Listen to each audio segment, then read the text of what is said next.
সিঙ্গুরে মৃত নার্স দীপালি জানা নন্দীগ্রামের বাড়িতে গেলেন শুভেন্দু অধিকারী এবং তার পরিবারের সঙ্গে কথা বলেছেন। তিনি পরিবারের পাশে থাকার আশ্বাস দিয়েছেন এবং আর্থিক সাহায্যের কথা বলেছেন। পুলিশ আত্মহত্যার তথ্য দিলেও কেন আত্মহত্যা সেটা খুঁজে বের করতে হবে দাবি শুভেন্দু অধিকারী।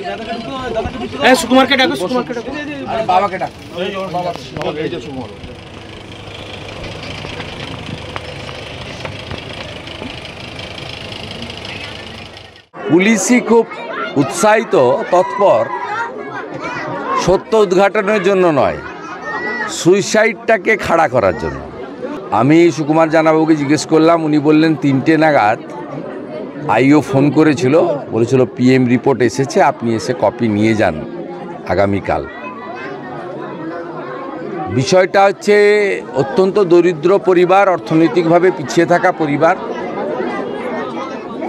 এই মুহূর্তে 8 লক্ষ টাকা বাজারে দেনা। পোস্টমর্টম রিপোর্টে কি আছে আমি বলতে পারবো না। আমি টিভিতে যা দেখেছি বা আমার মোবাইল ফোনে এসেছে, পুলিশ সূত্রে বলা হচ্ছে এটি পোস্টমর্টম, এটি সুইসাইড।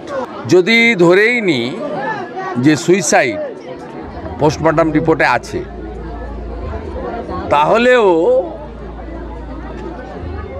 অত্যাচার, উৎপীড়ন এবং প্ররোচিত করে কার্যত বাধ্য করা হয়েছে এই মেয়েটাকে এই অবস্থায় নিয়ে যেতে।